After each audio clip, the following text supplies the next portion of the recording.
Vamos a escuchar también al doctor David Galeano. Es un lujo tenerle a estas eminencias en nuestra casa de estudios. Adelante. Baisema, muy buen día para todos.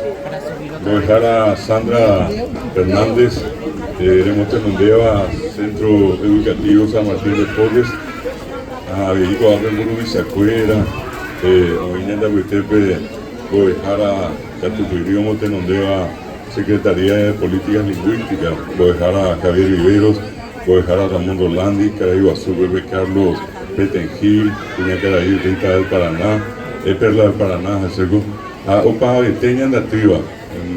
Una gran satisfacción para mí participar de este encuentro y agradecer profundamente a la institución por brindarme este reconocimiento. Muchísimas gracias a Ñamba Apoque, Ñane Guaraní, Paraguayreco, Ñane Baltevare, Gato Jamuesa, Ara, Yajupi, Bateva TV, todo esto Mindí, todo era a su yayay con Ñane de Tama. Hoy con esto creo que podemos decir siempre un feliz día del folclore, feliz día del idioma guaraní, feliz día de la guaraní.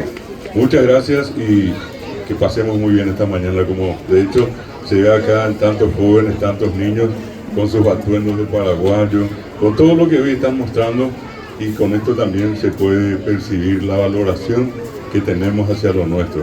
Muchas gracias de nuevo y que pasen todos muy bien.